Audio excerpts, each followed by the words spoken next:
of the Why So Serious show on BlazeRadioOnline.com. It is Wednesday, and it is time for the Why So Serious show. I'm Jesse Morrison, joined alongside Mallory Schnell, Jeremy Schnell, and Evan Osterwitz. And, you know, we should make two intros, one for when we do the Blaze show, and then one for when we do the shows that aren't on Blaze.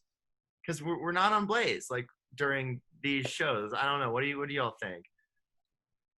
I feel like that's a post-production meeting that we have to have, not on air, Jesse. Well, I mean, I think it's a good conversation starter. Good conversation. We just promote Blaze, like we're still promoting Blaze, so I mean, I like our that's current good. intro fine, and to be honest, I'm kind of scared as to what other ideas you might come up with. I had another. I would just take it I off. We keep it the same. No, I would just take off the BlazeRadioOnline.com part. Also, I'm not a big fan of your cast. We're not acting here. This is the cast of the Why So Serious show. Yeah, but we're not acting. Act like Mallory. Can it be I guess reality TV is also a cast. I mean, the cast of the Levitard show is Stu Gotts, Dan, and Mike, and I mean that's the cast. You're gonna finish it, or are you just gonna leave it at Stu Gotts, Dan, and Mike? Billy. Okay, Chris Cody, Greg on Tuesdays. Roy. Yeah. He has the table. Mm-hmm. Speaking of which, they did a local hour where they just reacted to the Heat game. It's my favorite. My favorite is when they do that. All right, well, I didn't see this till late in the day because, you know, it's news that I really don't care about, and it's somebody that I really don't care about. But he's dating Jose Canseco's daughter. Of course he is. That sounds true. But our Jake Paul, his house was raided by the FBI. Oh, so Logan is dating Jose Canseco's daughter. I guess I got it. They're the same. But Jake Paul, and he's a former Disney Channel star, actually, turned just bad boy, terrible YouTuber. But it was searched by the FBI, and if you click on the article, some of these pictures are, if they have them on the article, are pretty, like, amazing. Here we go. Looks like a cult leader. Like, it looks like a cult house is being raided. Mallory, put it on the poll. Jake Paul's house or cult house being raided? Well, it is like a cult house. It's the Team 10 house. They're a cult. That's not a question. Yeah, but just put it on the poll anyway. Phrase it better than I said, please.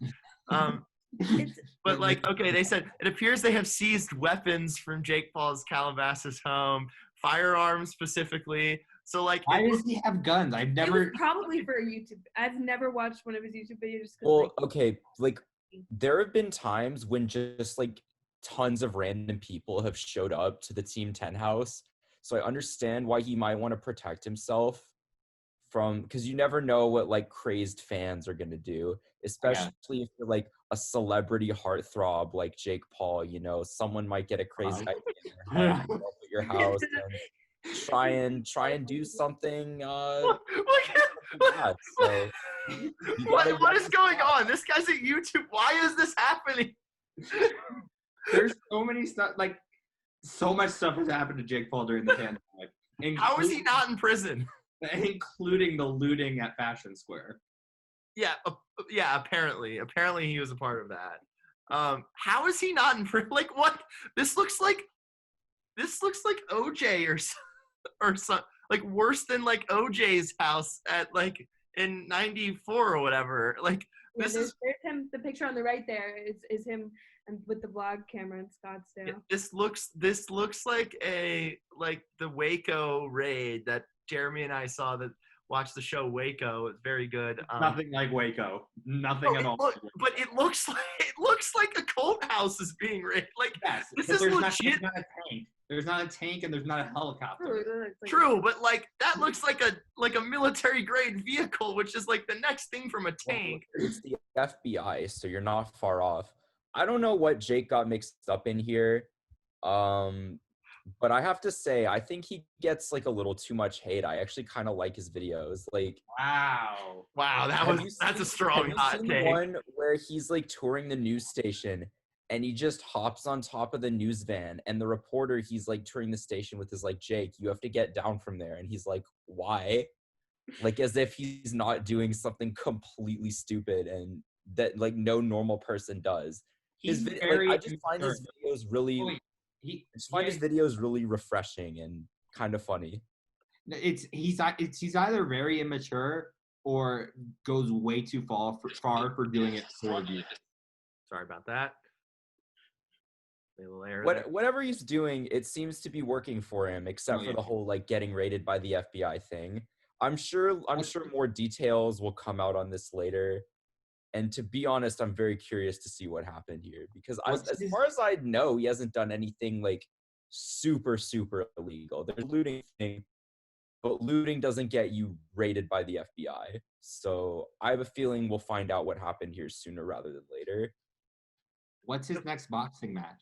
That's the I think he may be on the undercard for He's been on the undercard for every fight. he may be on the undercard for this fight that Mike Nick Tyson Robinson. is fighting with. By the way, the Mike Tyson fight has headgear because old guys like they're fighting with headgear. Well, and then Logan's fighting Nate Robinson. No, that's the one. Nate Robinson and Logan Paul are on the undercard of Mike Tyson. What about Jake? Because Jake has been on the undercard for all of Logan's fights, I'm pretty sure. I mean, it's not really. Well, this one's an undercard for Mike Tyson. Has multiple undercard fights. Does Mike Tyson does he know he's like a has-been when he, has Logan? Mallory, put on the poll. Does Mike Tyson know he's a has-been when Logan Paul is on his undercard? That's actually you'd be surprised how many views that's going to get. Jake Paul, a celebrity heartthrob, has nothing to do with the poll that I put, but okay. That I have. Jeremy told me to put that poll. I love it. I think that's an easy yes. But moving on, yeah, Logan Paul right now is way more relevant than Mike Tyson. Yeah, no, that's what I'm saying. He should be on the main. But I'm saying it's good for Mike that he was even able to get Logan on board with this. Because Mike Tyson's been out of the spotlight for a while. All right, well, moving on. Jeremy, please pull up Aaron Judge's home run from today because I can't find it. Are you sure he hit one? Yeah. I gave you screen sharing abilities. I couldn't find it. It was small. It was a short one. Still, I want to watch it. Okay, you can But keep filling. Fill, yeah. I'm going to fill with Marlins and the Orioles. You'll see some reactions of Jeremy and I from the game.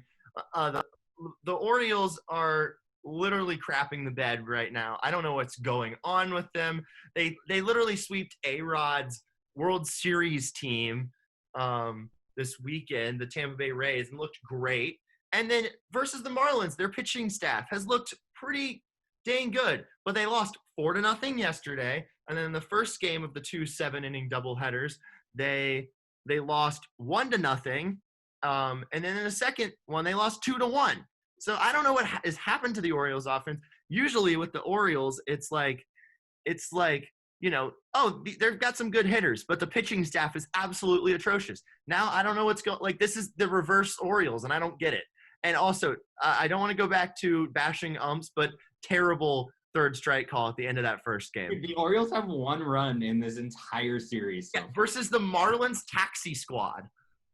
Right, but they still have some good pitchers in that bullpen. It's not like true, and some good hitters. Matt Joyce was an all-star 10 years ago. 10 years ago. And Jonathan VR, Monte Harrison's off to a riveting start. For his career so far. Who's Brinson? Bryn Diesel. How about that? Yeah, Brinson in the. Did he even play today? He looks like such a stud when he steps into the box. I'm so surprised. That dude is just built, and then you see him just absolutely suck. He's got a pretty swing too. I just don't get it. Total bust. Yeah, definitely. For Christian Yelich. It's the Christian Yelich trade for me. Oh, I love it. Okay, well, Aaron Judge hit another home run. What is this, 7 in 10 games, they said? Yeah, it's just a nice liner. Drill deep to left field. There it goes. See ya. That's courtesy of the Yes Network and Michael K. You can stop sharing though. But No, I wanted to get everyone everyone. look at his fantasy numbers over the past couple days. Evan, how's it going in fantasy for you? Last I checked, I was down by 9 points. I have no idea who I'm playing this week. I don't know the person, just one of the fillers we got for our league. But given that I'm down my top They're three all starting friends of pitchers- mine. None of them are failing.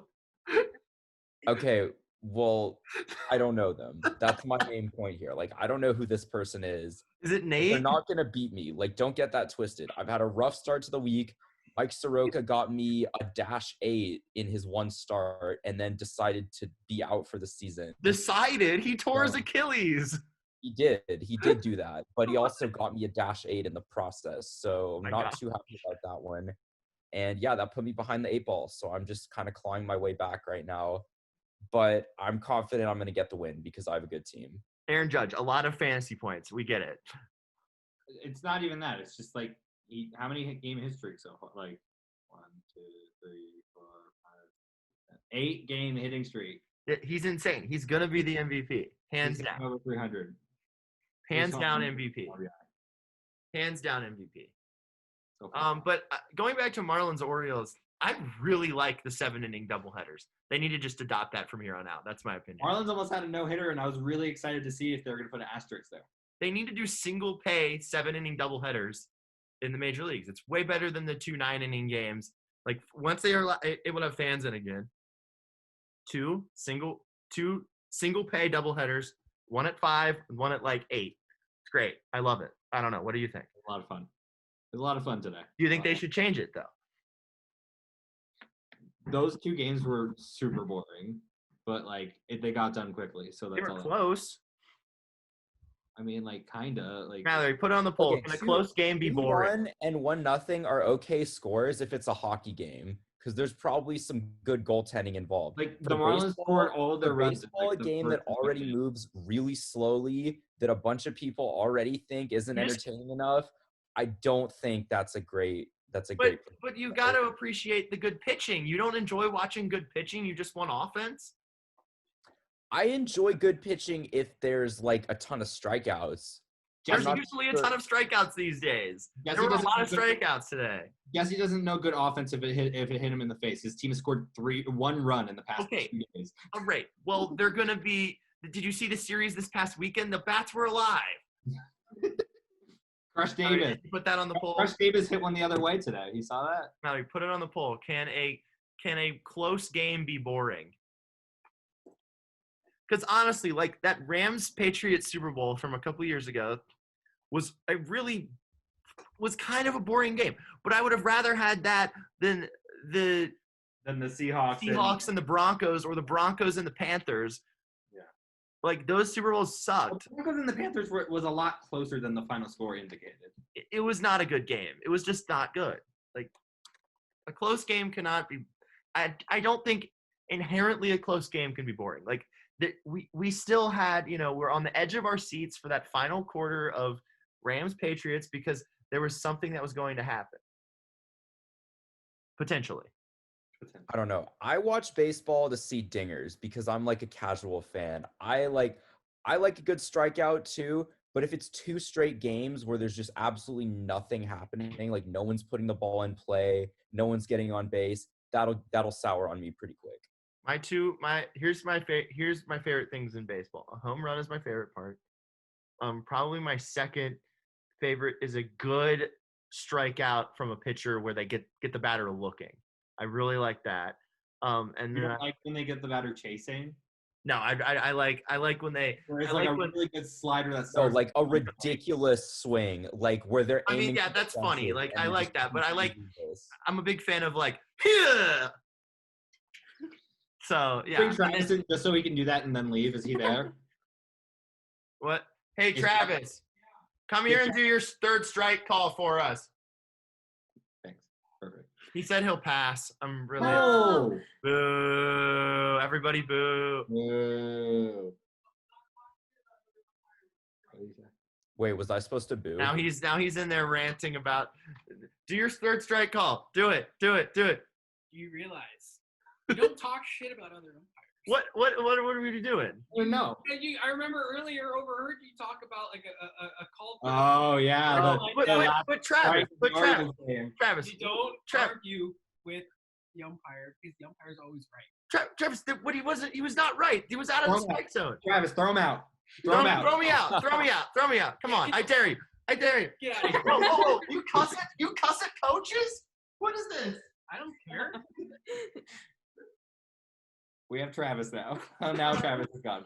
Hey, Hey, Travis. What's going on, guys? Welcome. Jesse, you look a lot better than you did a couple seconds ago. What? Never mind. Bad joke. We We can edit that one out, right?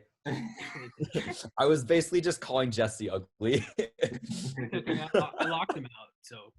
Okay, perfect. Oh, good. He didn't hear that then. Do you have a fact of the day for us about umpiring? Give us like one of the weirdest rules you've ever encountered as an umpire. Oh, I actually had one time I had a kid hit a grand slam with 2 outs, but none of the runs scored because he missed first base. You watched, like, did you call him out because he missed first base? Yeah. Wow. They appealed it, threw over illegally, and yeah, the coach was like, "Well, how many of the runs score?" And I was like, "None," because he had 2 outs and he missed first base, and first base was a force out. No run score. He's like, Wow. "What?" Yeah. Apparently, too, he was like, he played in the minors with the Yankees. Apparently, too, so he didn't know the rule. Well, Which none of these coaches know the rules. No. Well, that was my dad's only job when I was playing Little League or in 8th grade and stuff. My dad's job as one of our coaches was to learn the rule book. And then our head coach would look over at him when something questionable happened. And he's like, "Should I go argue this, Ron?" And my dad was like, yeah, definitely. I'll be honest. Like, I think the last time I read the rule book was like 4 or 5 years ago. Oh, yeah. It's so long. And like, there's the creating your own base path rule is my favorite. Yeah. Oh, I love it when parents are all, "He's out of the base path." No, you can make your own base path as long as a play is not being made on you. Mm-hmm. Yeah, you can run around the right fielder if you want to, and then go as long as you go straight to second base. Yeah. Or the other one is when a kid runs past first base and then he's walking back in fair territory and like, tag him. No. Is he drifting towards second base? No. Mm-hmm. You don't have to walk in foul territory. He's walking a straight line, but in fair territory. Yeah, towards first base. Perfect. Yeah. Yeah. Travis knows his rules. I can be allowed back in. Yeah. Give us so Travis, 3rd strike call, and then let Jesse back in for a second. I think he's kicked out of the game. What am I doing? Okay, all right. Maybe he's not kicked out of the game, but he's restricted to the dugout. Therefore, he's stuck in the common area.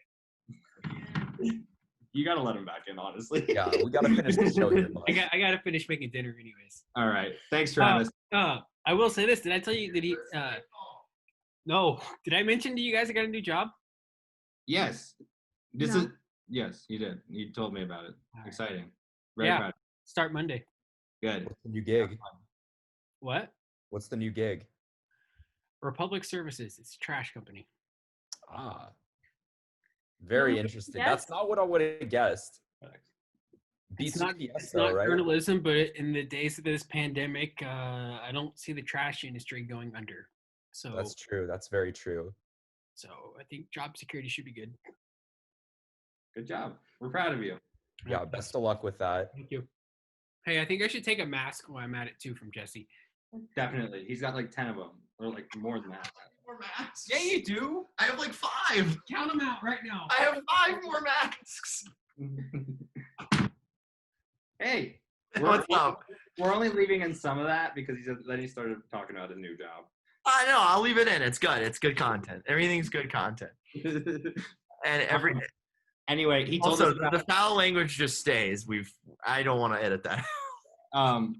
Anyway, he told us about his the weirdest call he's ever had to make, where a kid hit a grand slam and then he missed first base with 2 outs. No.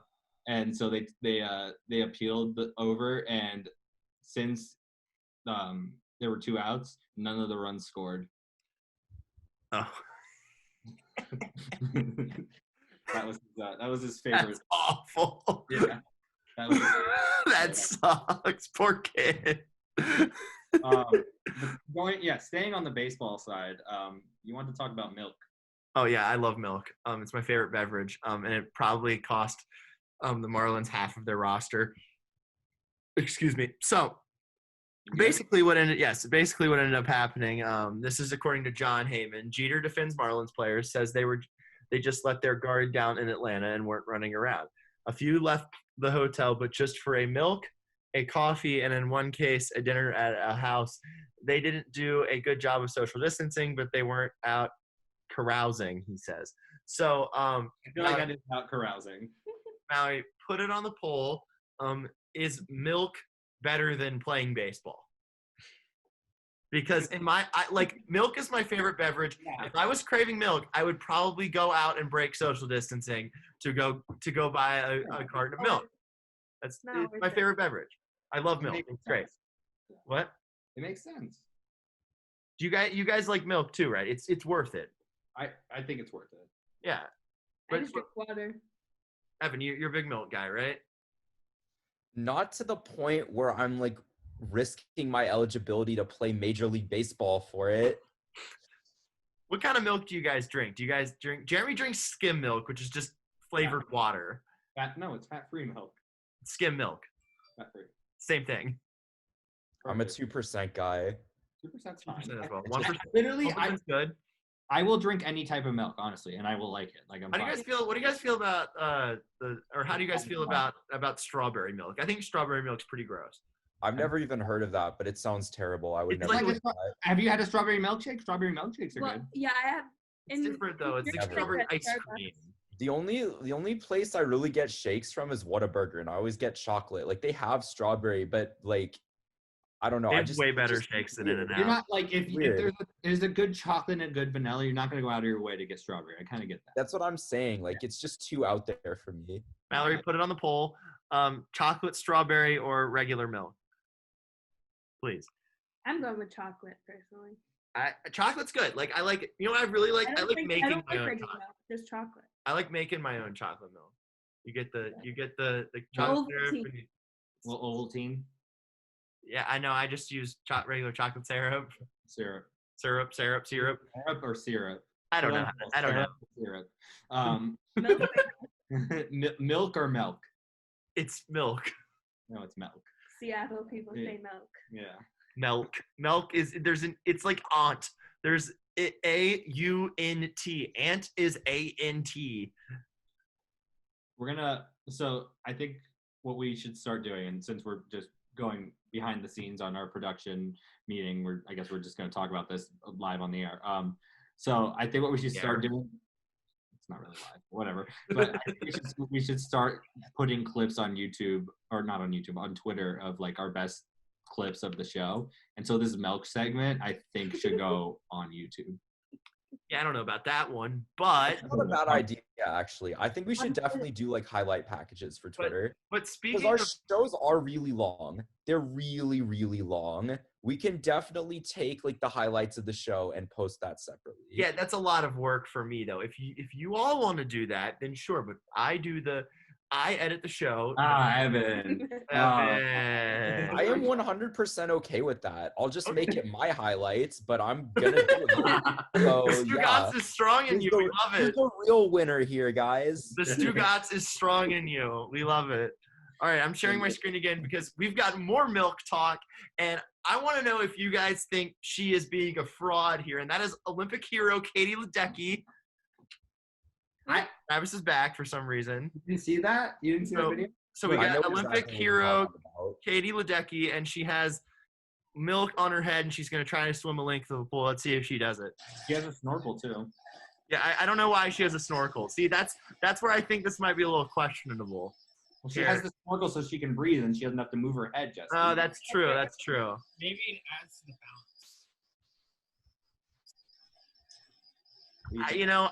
I just have it feels like it's like Velcro to her calf. You hear what Mallory just said? The Stugotz is strong in Mallory now. She said, I feel like I could do that. You know what we have to do now, right? We gotta take her to a pool and make her do this. There's no way. Like I just don't buy it. Like I have really good balance. Well, but I don't on your buy it head, because though. there's too much of a tilt there. Wait, no, she takes a sip at the end. You missed. Oh, I don't think she takes a sip on this one. I think it cuts out before she takes a sip. Hey, the Diamondbacks actually won a game. Did they? They beat the Astros today. Wow. Robbie with the win. Robbie Ray with the win. The Astros had a terrible bounce happen in the outfield where it hit off the corner of one of the, where the bullpen pops out. Yeah, former ASU baseball player Kyle Boone hit an inside the park home run on him. Inside the After the day. Yeah.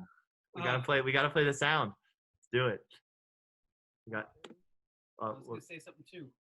We gotta play the fact of the day sound. Real quick. I'm disappointed in. Hey, Travis, the fact of the day. We want it now. The fact of the day. Okay. I'm very disappointed on how many of these teams have not thrown at the Astros on purpose. I think everyone is. There's a lot of there were 3 interesting curveballs that Bumgarner hit them with the other day. Very interesting. I haven't been paying attention a whole lot, but I would have thought I would have heard more about it. I know what the Dodgers did, and Joe Kelly got suspended. So probably the Cubs have the highest hit by pitch average this year for some reason. Or the Cubs and the Astros aren't playing this year, so that's unfortunate. The Cubs. No, I'm saying that the Cubs are getting hit by the most pitches this year. It's not the Astros. The Astros are like 15th. David Ross says, "Stay there and take it," because that's what I did as a catcher.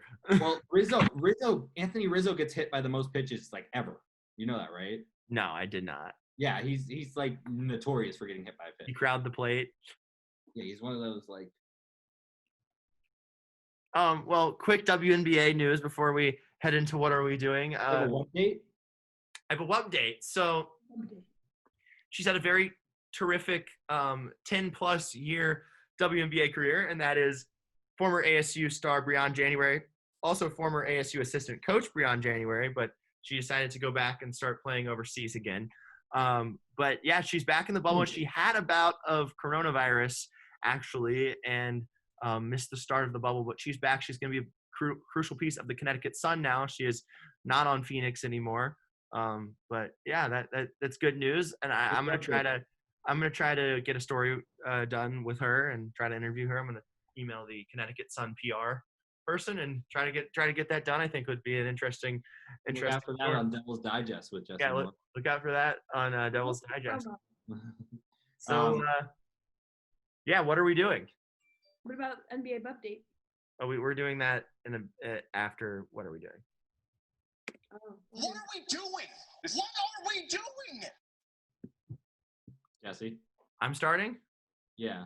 The handling of MLB starting pitchers. These guys are only going to make 12 starts this year. And there's all these managers that are pulling them after 4 1/3. We don't need to rest guys' arms. They're pitching 1/3 of the time that they're normally pitching. It's ridiculous. I don't understand it. Just let them go. Save your bull. I mean, you don't even really need to save your bullpen arms. But you just throw your starters out there. If they're giving up one run is not the need to pull them. Don Mattingly, what are we doing? All right, I'll go next. Big surprise. Mine's hockey related. So earlier today, I was watching Game 3 of Coyotes Predators. This happened late in the third period. I think there was 5 minutes and 20 seconds left in the game. Arizona's up 2-1. And the Predators were frustrated because they couldn't score on Darcy Kemper. So Craig Smith decides to take the dumbest penalty I have seen since the restart. He decides to go for a headshot at Connor Garland. His team's down by a goal, 5 minutes left. They're already having trouble scoring. They put the Coyotes back on the power play, and Taylor Hall scores the clinching goal. I mean, the Predators didn't score again, but that goal really put it away. He also broke the camera in the back of the net on that goal, but it's just a needless penalty, completely lost his composure, and now his team's facing elimination because of it. So Craig Smith, you can't take that penalty, bud. What are you doing? Mine is hockey related as well. I was watching the Panthers and the Islanders Game 3, and after the Panthers won today, which was awesome, the in-studio hosts, intermission report, post-game report, all those people, all NBCSN, all they were talking about is what the Islanders did wrong. Not what the Panthers did right, but what the Islanders did wrong to lose the game. Not how the Panthers won the game. Mallory? I don't have anything. Okay, Mallory's positive today. Yeah, today was a good day. What are we doing? What are we doing? Okay. Unintentional Ice Cube reference. Update. No, actually, that's one more segment. First, we get to do my new favorite segment, and that would be Music with Morrison. We've not gotten to do it because I never felt there was time. What happened to music? I thought we had music with Mallory. When did it change to music with Morrison? We can do both if you want to, but so I got the Garth Brooks, Chris Gaines background here. Garth Brooks, legendary performer. He's sold like the second most music after the Beatles ever, tours like crazy, still in his 50s. I went and saw him, 70,000 seats sold out, State Farm Stadium. I don't know how he does it, but he just does. But he's been winning Entertainer of the Year at the Country Music Awards like way after his prime. And this year he said that he's pulling himself out of the running for Entertainer of the Year. Entertainer of the Year, Mallory, is like Artist of the Year at the Grammys, but for country music. Okay. Even though technically, it's pretty self-explanatory, Yeah, country stars can still win Artist of the Year at the Grammys, but they usually don't. They sometimes win Album of the Year, like Casey Musgraves, but that's a different point. But yeah, so he pulls himself out. He does like this whole like press conference thing, like virtual press conference thing, and he says he's pulling out. And then the CMA Awards say that he basically technically can't because he doesn't make the decisions on who wins the CMA Awards. The Country Music Association decides that, like nominates the people. I guess he can just say, "Oh, I'm not accepting this." I don't know, but it's kind of a mess, but it's also kind of funny. And it's also funny because it's coming from this guy. If you guys have never seen this is one of the most iconic things in anything history. I don't know. It's just great. Well, I guess it's official. We're now on Facebook. I really wasn't sure about this at the start. Then a friend of mine said something that just made all kinds of sense. She said, think of it more as a conversation. I like that. I'm already finding out on my own. So it's wiping the walls out between you and me. And I really like that. It allows us into each other's worlds, or I guess in my case, hotel room. When I think about things I want to post cool stuff, slick stuff, neat stuff. Most of the stuff I'm going to post is going to be raw stuff like this. This is just who I am. So if this is truly a conversation, then I say let the conversation begin. Thoughts? I had no idea Garth Brooks was such a weirdo. This guy's entertaining. He's the embarrassing dad that gets social media for the first time. Absolutely. Yeah. I mean, my parents aren't really embarrassing on social media. I like being bragged about, don't you? Oh yeah, there's no one supports me more than my mom's Facebook friends. It's so true. Like my mom will get like 100 likes on something about me, and then I won't notice it until 3 days later. I'm like, oh, cool. Like, yeah, I don't go on Facebook that. Actually, I don't know. I go on Facebook and just scroll, and I don't really know why I'm there. That's what I do. Yeah. Yeah, because Facebook. People say Facebook's dead, but then you go on Facebook. You find some cool things on there. Everyone is posting on Facebook, and they post their like entire life stories in a giant post. It's the parents that post the life stories, really. I don't know though. I see people our age doing it too. I don't know. There's a lot of people that go on Facebook and rant. I was listening to something the other day, and it's like, why parents are you posting a happy birthday message to your 3-year-old? Your 3-year-old cannot read that message, and they don't have a Facebook. No, it's so that other people can wish their 3-year-old a happy birthday. But it's the way it's worded. It's like, happy birthday, my handsome boy. I hope you have a great day. Like he's right next to you. It's like maybe a lesson type yeah, stuff. like he can't read it. Like he's not. First of all, he's not able to read. He's 3 years old. Maybe they got your baby can read. Remember that? What? You guys remember your baby can read? It was like this scam that like was going around the telemarketer space. Like maybe 15 years ago, and it was like Yeah. it was like your baby can read, and it showed like 5-year-olds like apparently reading like the hardest novels of all time and like enjoying it, and like I was mesmerized by it as a kid, and then I see like your baby can read faces a bunch of fraud lawsuits and stuff, and I was like, yeah, now that I think about it, that doesn't really surprise me. But what does Wait, hold on. Mallory has to brag about herself real quick. all right, Mallory, go ahead. I was gonna talk about my reading level, but then I want to talk about this dog instead. Bunny. Yes. There's Oh this my dog gosh. on TikTok named Bunny who talks. It speaks. It actually speaks. It Prove it. It presses buttons to say like what it wants. Like it'll say tug, like it'll press a button that says tug, which means it wants its rope. And then like it'll say where, dad. And then they're like, dad upstairs, you can go upstairs get dad. And then the dog goes upstairs to get the dad. That's just really good training. Like that's not, that dog doesn't really know like that with that, like, I guess it knows what it means, but like it's just that they've trained it like that those sounds like mean dad. Like it's not like it can actually like comprehend what it's. No, I believe it. Like my dogs definitely understand a few words. Yeah. Whenever we say walk, they always like go to the front of the house where our like tennis shoes are and Now stuff. your dog's gonna come running to your door Yes, and be like, begging we're to going. go on a walk. So they can definitely understand a few words. It can't be more than like a handful, but they definitely do understand a few. Mallory, put it on the poll. Do dogs know the word? Do dogs know what the word food means? Yeah. Probably it's either Outside- food or munch or Outside like is a big one. Outside. Yeah, Food. outside. But Outside? food's the one that they really know. Or treat.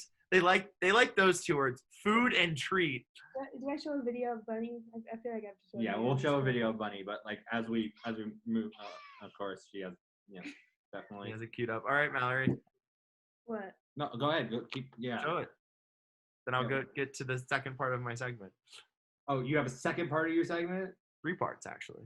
Oh my god. Okay, yeah. Keep going as Mallory finds the I have TikTok. fun. Okay. I guess I'm a good one. So there's a famous country music legend, Merle Haggard, and you know how biopics are in right now. There's a biopic approved of Merle Haggard. One of his famous songs is probably his most famous song is a song called "Mama Tried."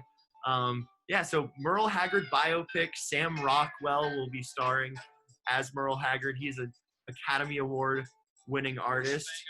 And so, yeah, that's pretty cool. I don't know if it'll be any good, but he's got a cool story.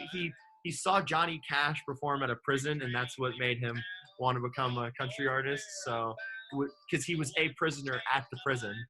And so, yes, he became a country legend after being kind of a bad boy as a young guy. So, it should be a good one. Should be an interesting one. But is everyone excited that Taylor Swift is coming back to country radio? Yeah. Her song Betty is being promoted to country radio. I don't know if excited is the right word. You guys aren't big Swifties? Interested maybe. I didn't listen to her new album, honestly. I heard it was good, but I don't really have any plans on listening to it. I respect Taylor Swift, but that's not really my cup of tea, so I went through the songs, like listened to the first part, and they all kind of sounded the same. So I just kind of The first song is the only one I like on the album. the second listen to Betty, this one that's being released to country radio, because it's totally a country song. It's okay. It's a pretty decent song. Can you give me screen sharing abilities? Yes, I can give you screen sharing ability. Thank you, Jesse. Oh yeah, I would play Betty, but Taylor Swift is horrible about copyright and would like get our video pulled down, even though we'd really not be like actually plagiarizing her. You ready for Bunny? Sure. Let me make sure my volume. I don't like this name for a dog, by the way.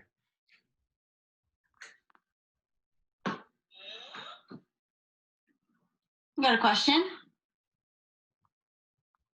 Takes her a minute to process.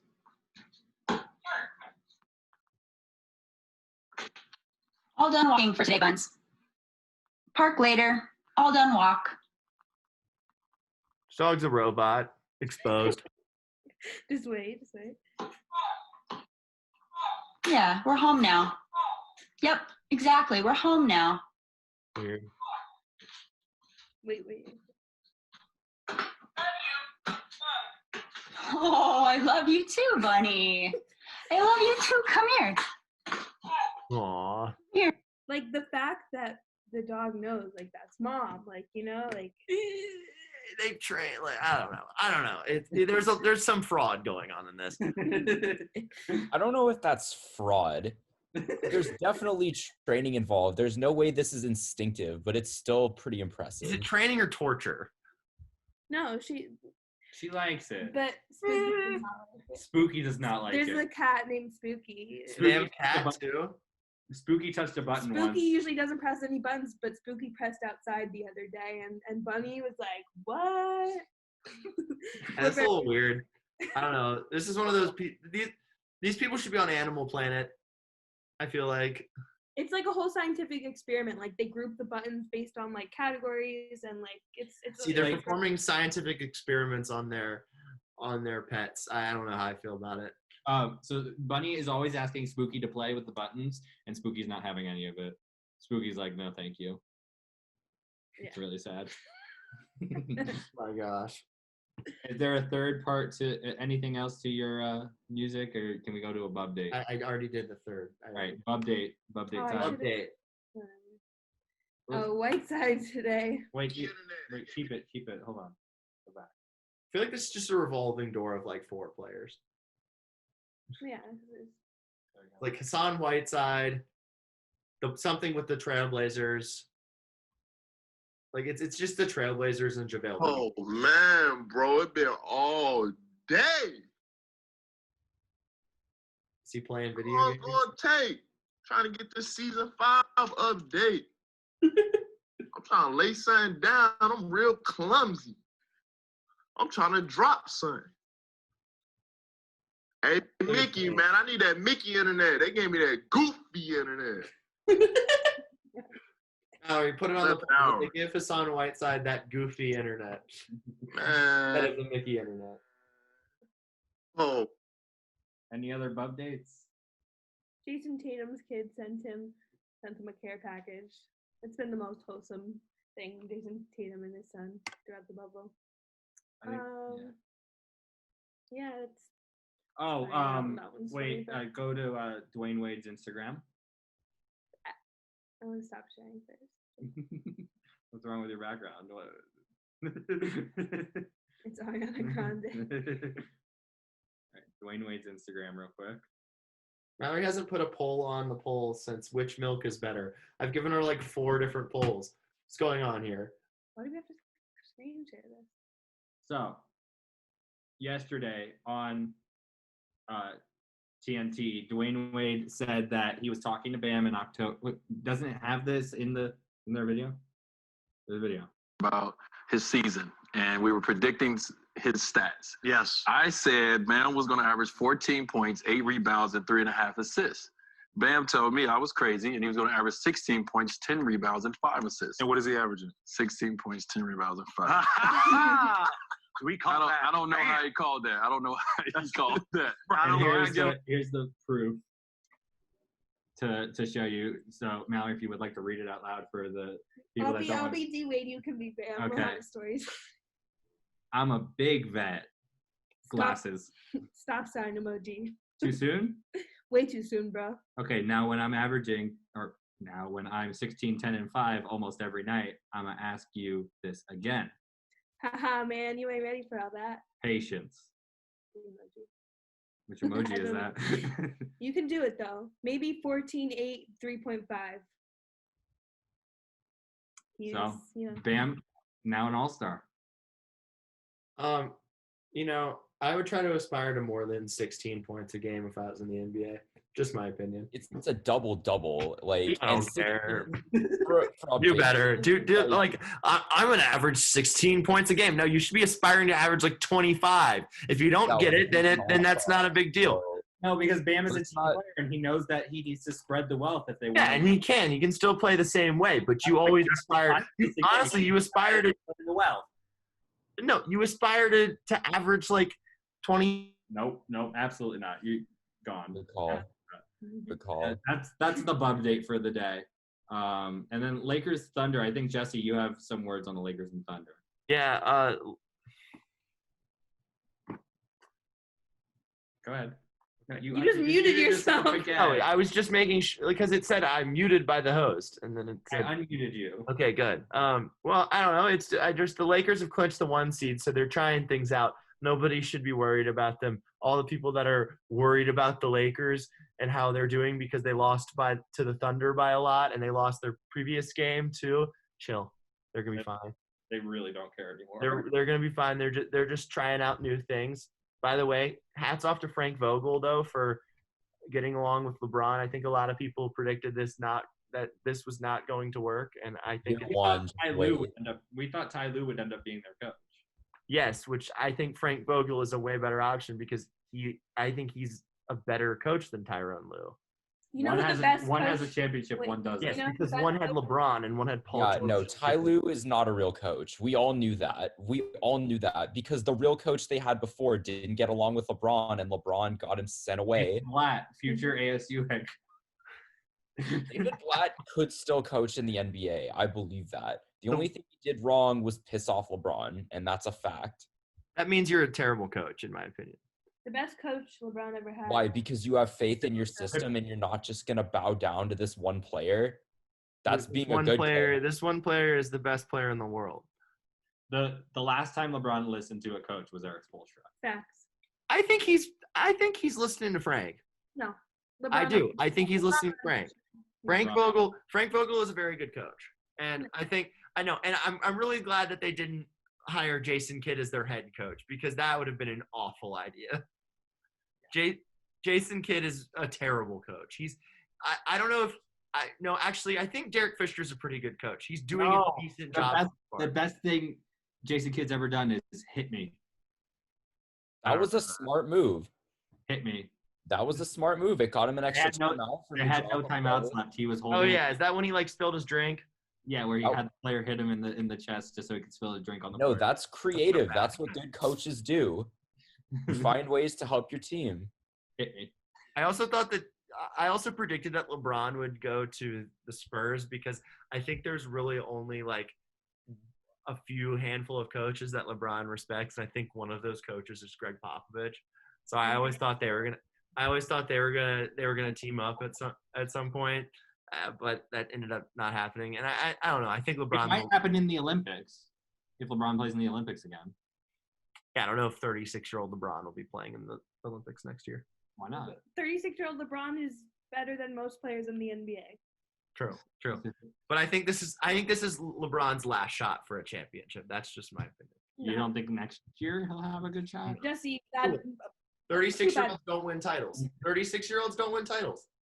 Jordan's last title was at 35. Kobe's last title was at 31. 35-year-olds don't win titles.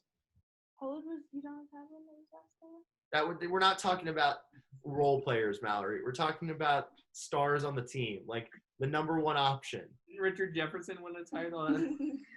How old was Tim Duncan when they won his last title? Who was the MVP on that? Who was the MVP on that final? Riot. You can't He say was he like didn't play a role. he was in his second season, right? Quiet Riot. Yes. So and Who also say Tony had to be the Finals MVP.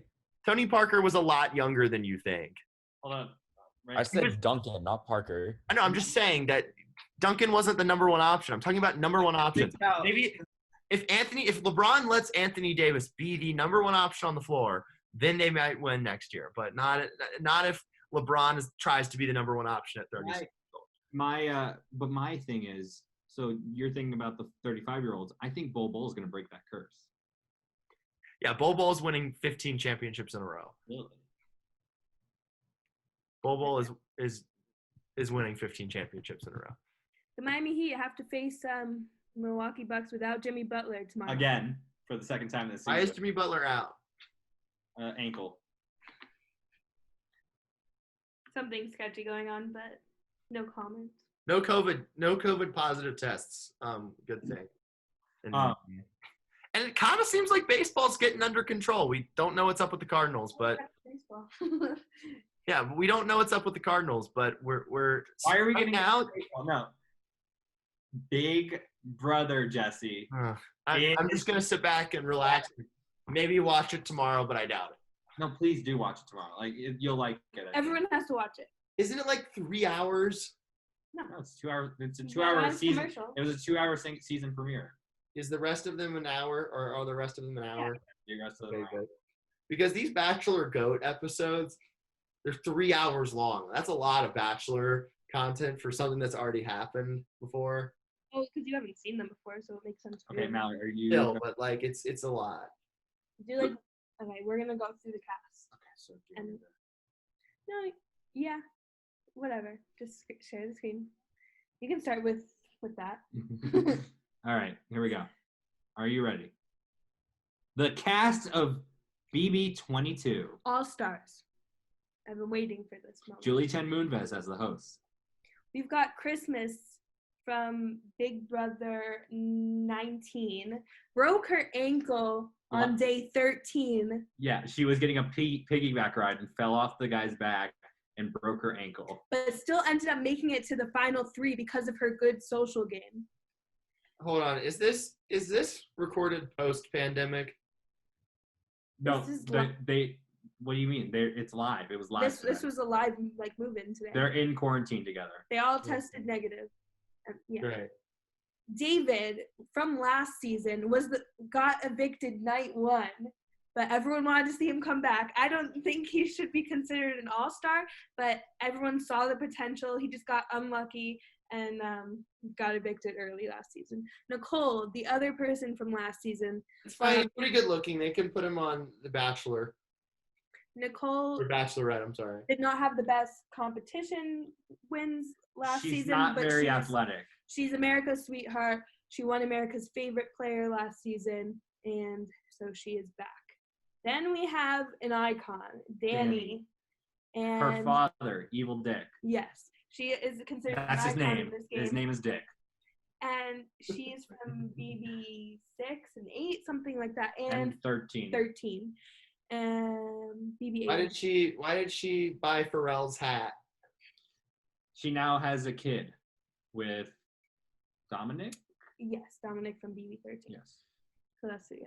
Cody. Wow, Cody. Cody. One of the best players that rode someone's coattails of all time. Mm-hmm. Cody was from one of my favorite seasons, Big Brother 16, and was part of the iconic duo, the Hitmen, where Cody won the final competition and had a choice between bringing his best friend, his best friend who was the better game player, absolutely gonna win, or bringing the person that he could win against, but he stayed loyal and brought his best friend and ended up losing because he's that loyal. So now this time, does not have Derek with him. Can he do it alone? I don't know. We'll have to wait and see. Kevin KC, before my time. I think he was on BB 10 or something. Before Mallory's time, she admits it. Tyler's one of my favorites. Tyler C. 20. Yeah, definitely. He's a Tyler C. Tyler C. Met Angela. Yep, still dating Angela, going strong. They have their jewelry business together. He should have won his season. He was a great social player. Was running from Southern California. Nope, he's from Southern Carolina. Hilton Head. Okay, he's from the beach. That makes sense. So he was running the show in his season. He knew everyone trusted him. But he stabbed everybody in the back. Because of that, he stabbed everyone in the back. There was bitter jury, and he didn't win. Bailey from Big Brother. Married to Swaggy C. Married to the Swaggy C. They looks nice. They knew each other for 20 days before they got engaged. Yeah, and she's a model. She's a real estate agent. No, not the real. That's what does she do? She's just a model. Yeah. Okay. And we've got Nicole. Nicole is very, very sweet Southern girl. Nicole is the winner. Nicole was on BB 16 and then came back for BB 18 and won. Yeah. So the three we're viewing right now look like nice people. She's now engaged to Victor, who was on Big Brother 18, but she was dating someone else during Big Brother 18, so There's a whole thing. Yeah, about it's a whole thing. thing. This guy, Memphis, before my time, but he had one of the best alliances of all time with Dan Giesling. Dan, who's one of the best players of all Dan time. is the best player of all time. Yes. He looks like a mean principal. Then we've got Enzo. Enzo. He beat from my first season. Big Brother Enzo 12. is the best. He's a hugger. He calls himself the Meow Meow. Meow meow. He's from New Jersey. Yeah. He created one of the most The iconic Brigade. all guys alliance, Yeah, the Brigade. The Brigade, and made it Final pretty. three. Yeah, he made it to the final three, but Most of the players, besides a few, made it to top 2. he made way too strong of an alliance, and for that reason, that's the reason why he did not win. Yeah, because the other 2 guys Were too strong. I think it's the hat, but he looks like he vacations in Europe every year. Yeah. He said he has a 3-story house. His aunt lives in the basement. His mom lives on the second house, and he lives What a in the nice. house. Yeah. Then we have probably the most iconic female to play the game, Janelle. No, Rachel. Rachel and Janelle are 1 and 2. This is Janelle's 4th season. Wow. He has never won though.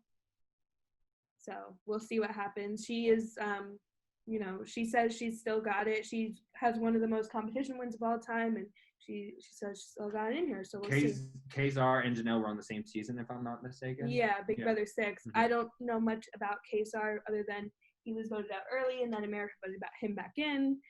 He didn't make it to jury on either of his seasons. Davon, one of the most iconic Memes, gifts yes. of all time. You've probably seen it. Yes. The one of her walking out the door. Jeremy can pull it up. She was on 2 seasons back to back. Big Brother 17 and 18. Made pretty early. Got evicted. The first season was first person to go to jury. And This is like one of the most iconic gifts of all time. Neither of them are looking. Jesse? Yes, what's up? One of the most iconic gifts of all time is by Davon. I've never seen that before. I'm not gonna lie. Really? Cool. Yeah. I still don't really understand how the show works. You age so much. We've got Keisha before my time. She's probably gonna get voted off first, honestly. Yeah. And we've got Ian, the winner of Big Brother 14. He looks like the cool. He looks like the cool teacher that you go to because Memphis is being a mean principal. Yeah, so he was being really underrated and glossed over in the first season, but then because he looks really scrawny, not that good in competitions, but he won a bunch and ended up winning. He beat Dan in Big Brother 14. Yeah, he beat one of the best player of all time. And he's a Big Brother super fan, so that was probably really huge for him in his life. Yeah, so today was the live move-in. There you go, yeah. The lives go live in 30 minutes or something like that. Very exciting. I will be tuning into that. Well, you going to say what happened, or are you not going to spoil it? Oh, we do spoilers on this show. Okay. There was they went in the house 4 people at a time. They did this. Boy, girl, just groups of girls, 4 girls, then 4 boys, then 4 girls, then 4 boys. They did this competition, and the people who advanced did this other competition, and I predicted Cody because 22 seconds. I predicted Cody was gonna win the competition in 20 seconds. He won it in 22. So Cody is now the head of the household, and so, there's some sort of twist coming that we will see after the. Is it the U.S. Open this week? It is PGA Championship. I'm very excited. We've got a lot of golf talk coming up tomorrow and Friday. No. Sorry, Mallory, but I like golf. Max likes golf. Evan, are you gonna watch the PGA Championship? Not if there's hockey on. I think Justin Thomas is gonna win. He's coming off a win last week. Anyway, what I was saying is that after the PGA Championship will be the next episode of Big Brother. Where Cody has to nominate 2 people for eviction. Cody will be nominating 2 people for eviction, and then Power Veto Wednesday, and live then eviction live eviction Thursday. It's gonna be an exciting year. Really exciting year. Very exciting. All right, hockey talk. Yes. Doing hockey? Okay, we're talking hockey. So, do you want to start with the round robin games since we don't care about those as much? Not as much at stake. I care about those the most, especially in the Eastern Conference. Well, the Capitals didn't play today, and Yeah, nothing changed. I didn't. I watched the Coyotes game for a little bit. All right. Well, we'll start with the round robin because there's not as much at stake there, just seeding and all that. Tampa-Boston was the first round-robin game of the day. And honestly, it was a pretty solid game. It didn't look like it at first, though. Tampa jumped on him pretty quick in the first period. 2 quick goals. Rask had no idea where the puck was on the first one, just got behind him, and Braden Point poked it through the 5-hole. So tough one to give up there. Some pushback from the Bruins, a lot of physical play. These teams clearly don't like each other. They had a big old brawl in their last meeting in the regular season, and that definitely carried over to today. Blake Coleman fought Torrey Krug. There was a big hit, dirty hit thrown by Barclay Goodrow on Bjork. Total headshot. Probably should have been a game misconduct. Honestly, wouldn't be surprised if he gets suspended for that. But the Bruins tied it up, and it looked like we were going to go to overtime until about a minute and a half left. Tampa Bay peppered the Boston net with shots, and eventually they got one through Rask, and they win the game. So Boston's now 0-2. Tampa looks like they could get the number 1 seed. Not sure if they want it or not after what happened last year, but the Lightning right now look like the team to beat in the East. And Boston, they've got some stuff to figure out. The Lightning always look like the team to beat in the East.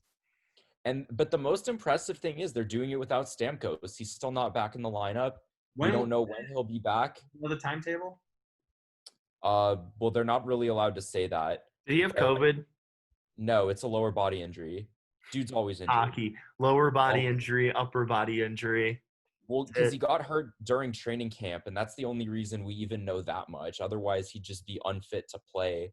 But there's no word on when he'll be back, and it doesn't really seem like they need him at this point. Andre Palat's doing fine in his spot on the first line, and they're 2-0 now against 2 pretty good teams. So good for Tampa, I guess.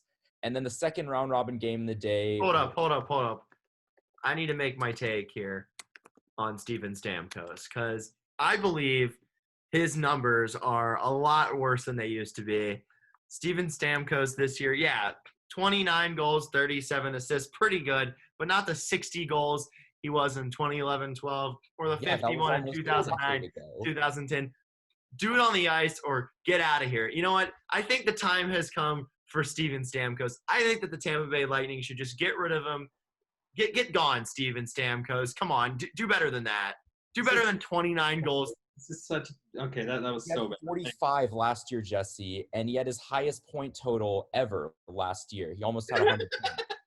So yeah, that was last year. I'm talking about this year, Evan. And this year he only had 66 in 57 games. That's more than a point a game. But you know what? 29 goals in 57 games. Do better than that. Games with an injury. That's the thing. If he could stay healthy, he'd be probably close to 500 goals on his career now. What about 2 years ago? 27 goals, 59 assists? He'd do way better than 27 goals. Come on.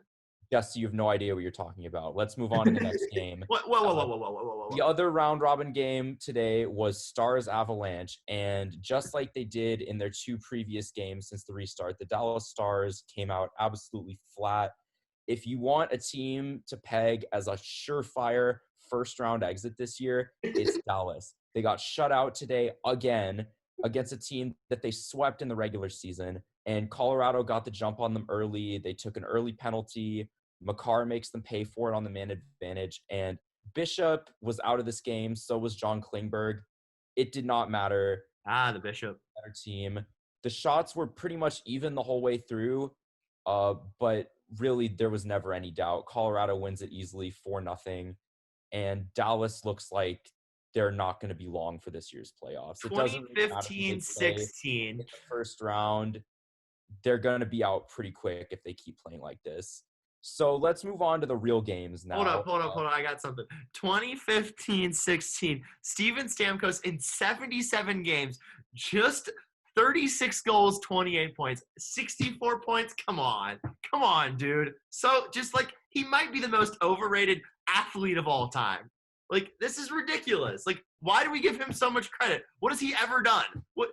Do it in the playoffs. Like, what? Like, literally, what has he ever done? Besides the Rocket Richard trophy he got? That's a regular season award. Do it in the cup. You say as your team has won 1 cup in their 50 That's a cup. That's one more cup than Steven Stamkos has. All right. Well, moving on from that. Your team to get to the cup like recently, like. Yeah, moving on from that nonsense, we had Panthers Islanders game 3. It was the first game of the day. Panthers facing elimination. They came out strong in this one. Joel Quenneville made a bunch of changes to the lineup. Mike Matheson was out. One game too late, if you ask me. I mean, the guy has been an absolute disaster out there I'll get it, Jeremy. for Jeremy's the favorite player. Panthers. Not only he- Matheson, but Vetrano and Sevier were also scratched. Frank Vetrano has been a ghost this series. I am totally fine with him being out of the lineup. I think what Quenneville wanted was to add some grit, which he did by putting Dryden Hunt in there. I thought that was a great call.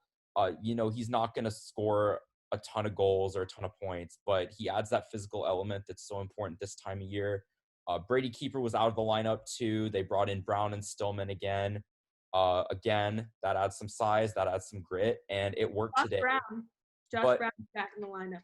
But more importantly, the power play was on today for Florida, and they got going. Panthers power play. Eric Howla got the first goal today for Florida. It's his first in a Florida uniform, and he picked a great time to do it. I thought he had a great game today on both special teams units, blocked some big shots out there. That shot block. Ekblad was pumped about that shot block. I know. His teammates were fired up on the bench after that one, and I'm sure Bobrovsky would have done the same thing if he was over there too. Great game for Howla. Happy for the guy. He clearly needed a change of scenery after a pretty bad start to the year in Carolina. Dealt with some injuries, so good to see him. Bro, Howla wasn't even on the top 3 stars of the game. Uyghur was the second star, and they put Hoffman as the first star. Weegs. Hoffman also had a power play goal today. Pretty big one as well to get that lead back. And then Boyle with one a couple minutes later. That really sealed the game. And, they came through when it mattered. They're going to need to still win 2 in a row. It's long odds, but today they had. All we have to do is win our second home game. So they did what they had to do. They won their home games. Now we got to win our home games. Right. For me, the most important things for Florida are keep scoring on the power play because they're having trouble putting the puck in the net 5-on-5 and score first. Randy Moeller was talking about this after game 1. Their record when they don't score first was terrible this year. They need to make sure against a team like the Islanders that doesn't allow a lot of chances, they can't be chasing the game. They got to get that first goal if they want to extend this. So good game for Florida. And I think they'll probably go with the same lineup for game 4 as well. If it ain't broke, don't fix it. Yeah. You know how Coach Q could add some grit? He gets Philadelphia Flyers mascot Not Okay, yeah. on the roster. Not the gritty joke. So after that game, we had a game 3 out in Edmonton. Coyotes, Predators. Adios. Coyotes need to rebound strongly after game 2. They really just got run out of the building. Not a great game for Darcy Kemper in game 2, but today he was the story. Early, it looked like Nashville was going to run away with this one. They had the first 8 shots. I don't think Arizona got out of their own zone for the first 5 minutes of this game. It looked like it was going to be a bloodbath. And then they go down to the other end of the ice and they score a goal on their first shot. So the team that scores first, again, has won every game in this series. And that was the case today as well. Arizona really built off that early momentum. Kemper was stopping absolutely everything. Nashville tied it up midway through the second period, but it never really felt like the Coyotes let it get away from them. They got a big goal from Connor Garland, his first playoff goal ever in the third period. Nice little toe drag there. No way Staros was stopping that. And then I mentioned this earlier in the show, as Nashville's desperately trying to claw their way back into this game. They're so frustrated. Kemper's making every single save. Craig Smith takes a meathead penalty. Coyotes go back on the power play. Taylor Hall scores. It's 3-1. They get the empty netter. It really was never any doubt. Nashville was just so frustrated off their game by that point that you just knew it was over. So now the Predators are facing elimination, and I don't think anyone expected the Coyotes would give them this much trouble without their leading scorer. Nick Schmaltz out of the lineup again today, and they've got a chance to win this thing come Friday. So that should be really interesting.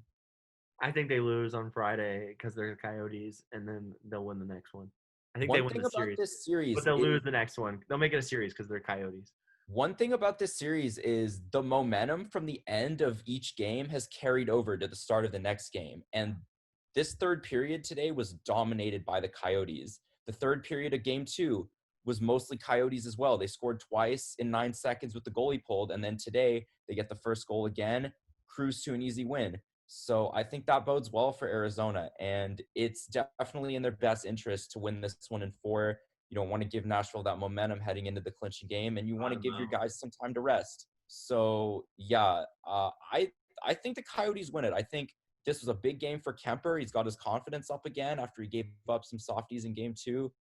It looks good for the Coyotes, and they really need this series win after everything that's gone on this year, trying to build a goodwill with the fans. It'll be nice to see them in a bona fide best-of-7 playoff series again. So moving on from that game, the game of the night, in my opinion, Montreal-Pittsburgh, game 3. I just want to start by saying, Wait, I this haven't is your been team, excited. by the way. Hey, what is that over your right shoulder? I can't. What? Is that all the cups y'all won like 50 years This ago? banner right here. Again, is that all the cups y'all won like 50 years ago? And don't forget the shirt either. We got the cup on the shirt too, because I'm feeling the cup tonight. That was a gutsy effort by the Montreal Canadiens, I gotta say.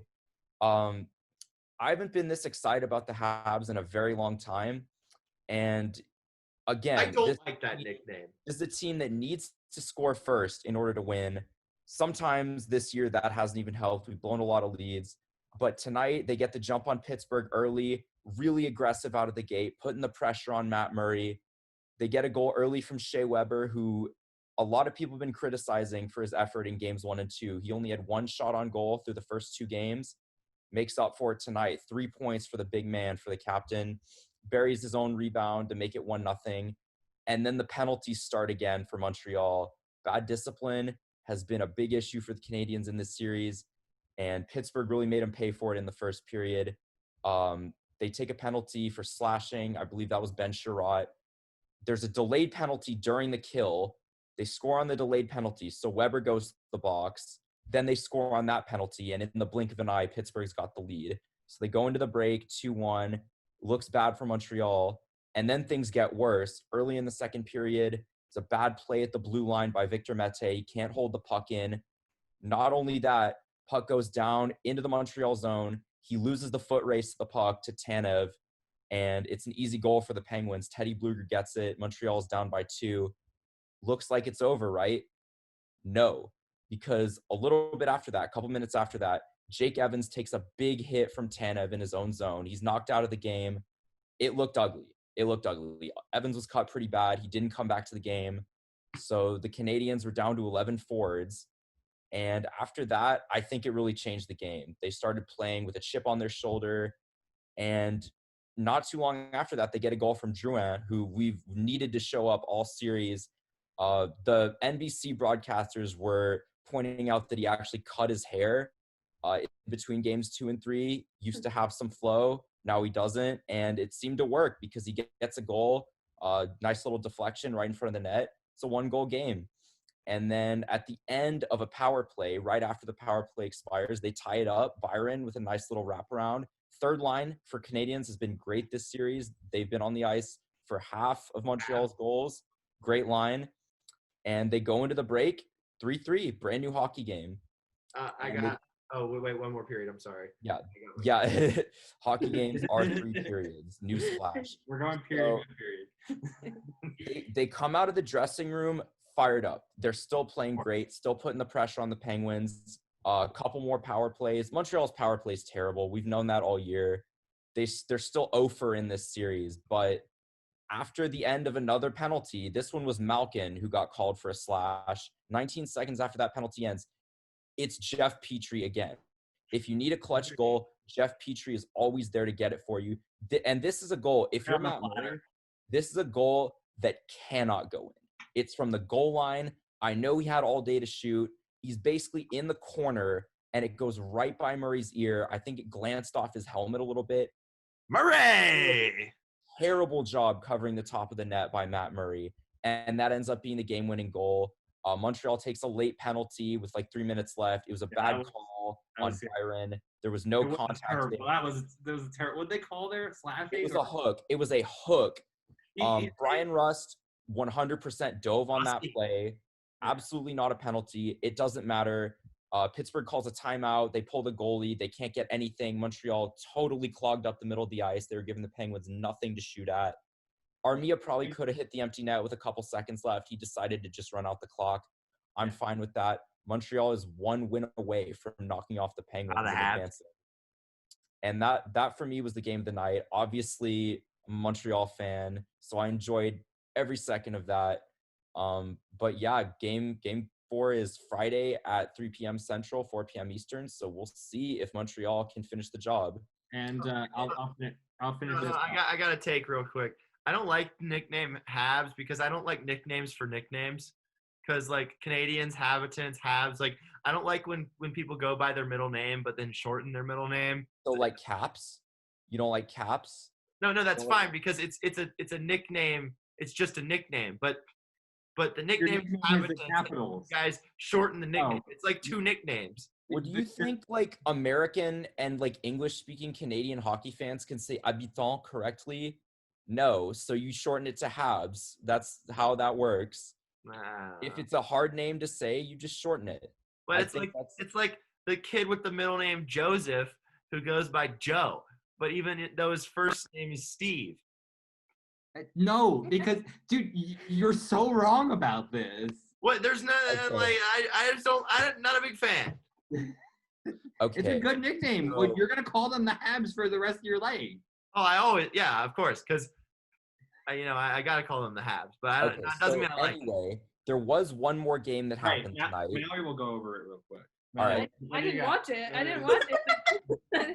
But the Blackhawks beat the Oilers 4-3. Yeah, and shout out to Alex Coyle, his birthday 2 days ago. Happy birthday, Alex. Happy birthday, Alex. Yeah, just like every other game in this series, defense was optional tonight.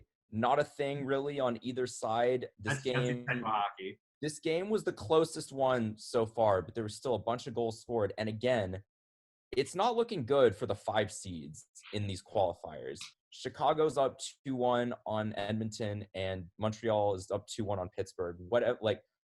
I don't know. It's a weird time to be alive, but I like this format a lot. Yeah, I think the most shocking thing tonight is that McDavid and Draisaitl have combined for something like 15 points in 3 games.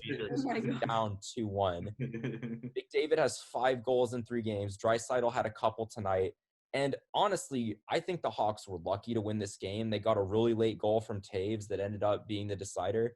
Can't feel my toes. The amount of turnovers in the defensive zone when McDavid and Draisaitl are on the ice is appalling to me. You have to be aware of who's out there when you're playing the Oilers. Mm-hmm. Matthew Highmore, who, he scored a goal tonight too, so that he made up for that. But this was, I think, the goal that made it 2-1 for the Oilers. He's in the D zone. He's trying to exit. Just totally coughs up the puck, fumbles the puck right to Draisaitl, and he's got a one-on-one with Crawford, buries it easily. You have to be aware of who's on the ice. The guy had 110 points this year. And the goal he scored before that was on the power play. No one decided to cover him. He's just all by himself in front of the net. It's optional, like you said. It's the same with it's been the Panthers motto the whole season as well, and now it's just the whole franchise. Right, but the guy had 50 and 50 last year, led the league in scoring this year. You might want to tie his stick up when he's in front of the net. Just saying, Blackhawks. You're up 2-1, so maybe you're that guy. I don't. But you might want to check that guy. Either way, Corey Crawford had a good game tonight after a miserable night. Way past his prime, bro. Corey Crawford, yeah. I mean, he had a pretty good year. If you look at his numbers, his win-loss record was terrible, but save percentage, goals against average, both pretty solid for Crow this year. And he showed up in game 1. I thought he had a good game tonight. Game 2, yeah, there were some goals that shouldn't have gone in. But the Blackhawks, again, they're 1 win away from being back in the playoffs. And I like when I don't mind the Blackhawks. They're the only team in Chicago I'll root for. I like their color of red. You remember when they remember Kane saw Concord slogan? I don't remember what that's from, but they did Kane, Shaw, and Crawford. Yeah, Andrew Shaw, I don't know if he's gonna play again, honestly. He's sitting this playoffs out. He's not with the team. He's been dealing with some concussions. I loved Andrew Shaw when he played for the Canadians. Thought he was a really nice energy guy, underrated scorer. He had a 40-point season in there for the Habs, but it's really up in the air whether or not he's going to come back to play. This team could use him right now. They could use that grit for the upcoming playoff run if they get there. But yeah, hopefully he makes it back. Where can they get the grit from? Gritty. Yeah. Jeremy, I think you made a false claim. I want to make sure that you weren't saying this, that I like high-scoring hockey games. Do you not? No. It's not soccer. There's a lot of stuff that happens in hockey that doesn't happen in soccer. I honestly, I like a good 3-2, 2-1 hockey game. I like a gritty, hard-fought hockey game. I like fighting. I like big hits. I like good defense. I like good goaltending. The goals are okay. Like, they're fine. Like, I like a good goal, but that's probably my fourth favorite thing in hockey. I'm fine with those low-scoring defensive battles as long as it's because of good goaltending and not two teams just playing keep away from each other. Because we've had some of that these playoffs as well. Especially the Islanders-Florida series. Games 1 and 2 were a little bit slow, and it's not really the Panthers' fault. The Islanders are just a really frustrating team to play against, and this is how they win games. They just don't. That's how the Panthers have to play. Well, once the Panthers get the lead, the Islanders get kind of desperate and start to push a little bit. And once that happens, you got to just hit them on that counterattack, like then when they throw a bunch of bodies forward. Yeah, but that's what I'm saying. Like, it's not exciting hockey. If you've got, like, what's going on in the Toronto-Columbus series where both goalies are just standing on their heads and bailing their teams out, that's great. We love that. But, yeah, as long as it's not just a chess match at center ice between the two teams, I'm fine with low scoring. But, yeah, that's really all I have to say about today's games. I don't know if you guys have anything to add, but I thought it was a really exciting day, maybe the best one we've had since the restart. Yeah, go ahead.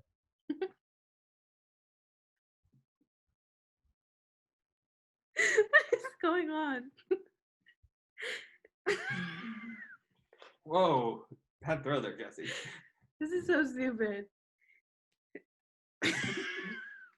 Anyway, polls. No, Mallory, what were your thoughts about hockey? I want to get Mallory's thoughts. I mean, she already gave him a little bit at the beginning, but I want her more of her thoughts. Other than, I mean, I don't know if she watched more than the Panthers game, but. No, I watched the Panthers game, I watched the Coyotes game, and I watched the Canadiens game. Abs. Yeah.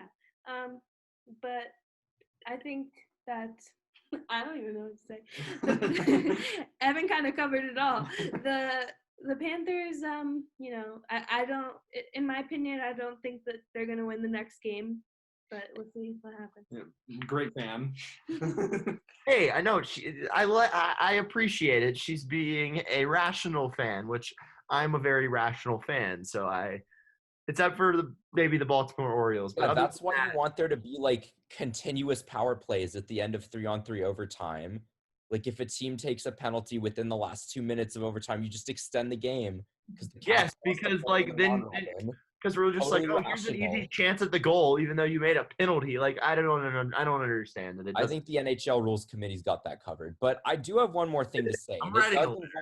It does involve the rules. So during the Penguins-Canadiens game, there was a moment during one of the Habs power plays in the third period where Brian Dumoulin literally just laid down on top of the puck for like 10 seconds, and there was no whistle. Like, I think that should be delay of game. If you're a penalty killer, you're in your own zone, and you just lay on the puck, don't even try and get up. There's guys literally poking at your lifeless body to try and dig out the puck from underneath you.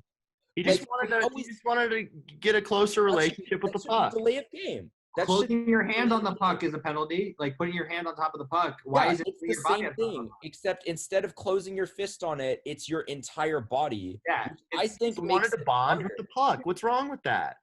He and the puck were having a bonding moment.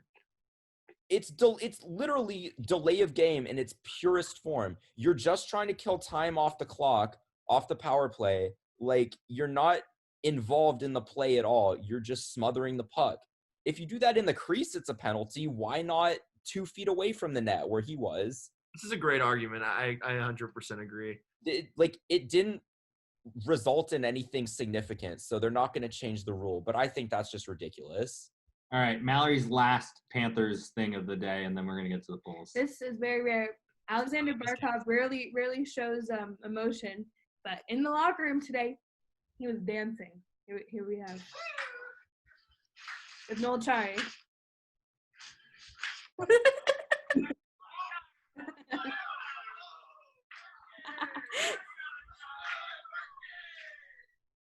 You can hear Ansel. You can hear Ansel going, Barkay! All right, Mallory, you had a bunch of polls, like way too. I had a couple too.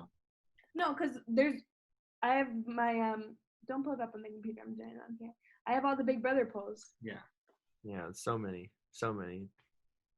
Okay. Don't leave out the one about the crustaceans. Have you I been voted on some of these, and I had absolutely no idea what you were talking about. So Same, maybe I just voted consider no. that when you're sharing the results. I just voted no. Have you been waiting a year for Julie to say, but first?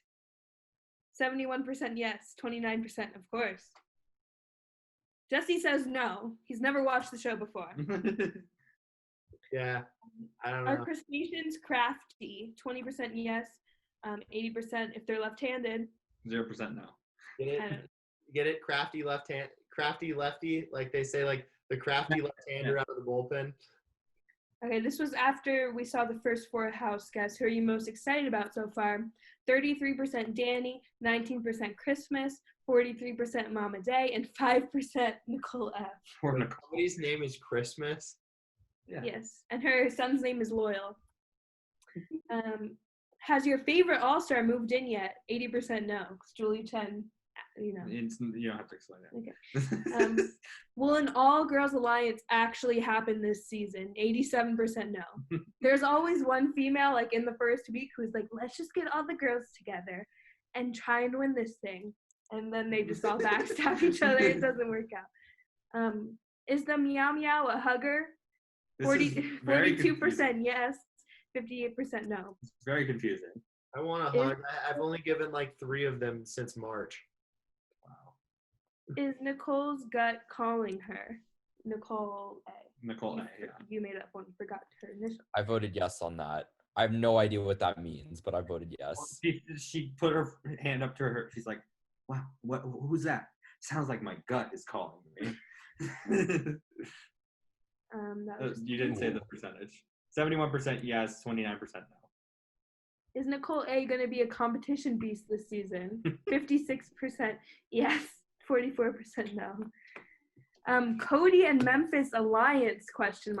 This is because both of these guys were in 2 very powerful duos, and they were bickering on who is a better duo. So maybe they should just form their own duo. Can you guys not? Can you guys not do that? Okay.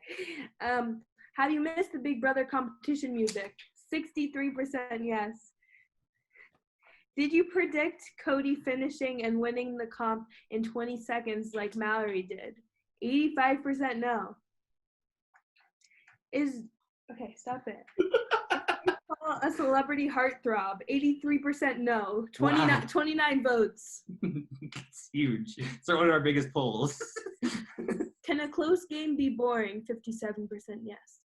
What? Is milk better than playing baseball? 38% yes, 62% no. Oh, we've got which milk is better? 43% chocolate, 43% regular. Never happened before. And 14% strawberry. Those I didn't even vote, but I would have voted chocolate because that's the only Wait, I thought we were supposed to add, we added like 4 more to the poll that Mallory just decided not to do. Hold on. If you voted strawberry on that, you're an absolute farm animal. No way you should pick strawberry over regular. Mallory, put it on the poll. Mallory, put it on the poll. If you voted strawberry on that, are you a farm animal? Can you comment like? You can't do a poll. You can't quote tweet a poll. You can. That's just gross to me. Oh, but you can't quote tweet and then do another poll.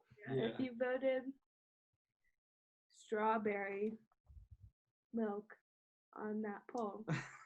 All right, Jesse, wrap up the show.